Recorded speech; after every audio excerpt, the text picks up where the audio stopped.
Prime Minister, and I will welcome you on stage for further debate. Thank you very much.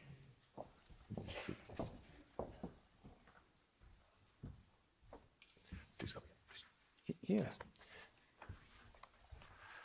Before we start, I will encourage you again to send your questions through the iPad. I will again try to incorporate them in the discussion.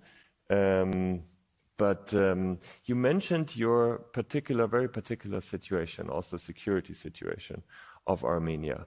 Now, Anders Fogh Rasmussen has earlier labeled as your neighbor situation an axis of autocracies. So it's a very difficult geopolitical and geographical situation. How do you deal with the question of security in that environment? You know, to be honest, I wouldn't like to comment on the internal situation of our neighboring countries. But from the other side, as I said, democracy isn't something brought by circumstances to Armenia. I believe it is fully matches with the mentality of our people, and it is a strategy for our government. It is our political belief.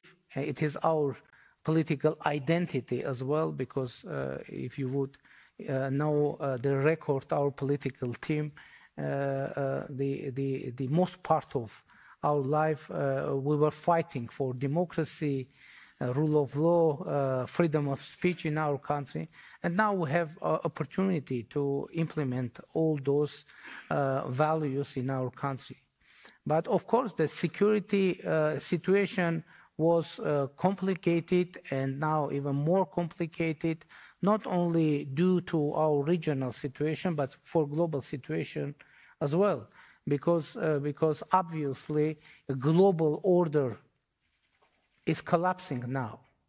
And it was my assessment, and I guess I shared that assessment publicly as well, that the war that happened in our region, it was kind of prelude of further developments. So now the main issue is security. And what is our strategic view? How are we going to provide security for our country? Recently, I made a speech in our parliament saying that I think that the most important tool for securing or for delivering security, it is the legitimate foreign policy, and that's why we are mentioning so frequently Almaty Declaration of 1991. I would like to share with audience what it is. Almaty Declaration. It was adopted by 12 Soviet republics, pointing out two very important ideas. First, Soviet Union stops to exist, and borders, administrative borders between Soviet Union, Soviet republics become state borders, because Soviet republics are becoming independent countries. So now I think it is very important to know.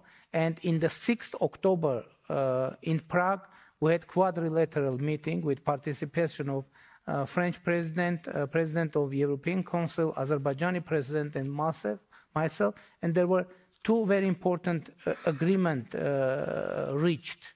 First, that Armenia and Azerbaijan recognize each other's territorial integrity and sovereignty on the basis of Almaty Declaration, according to Almaty Declaration, and Almaty Declaration should be a basis for delimitation process of the border between two countries.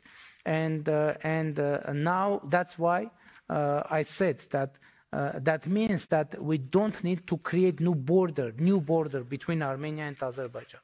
We need just reproduce the existing border on the ground.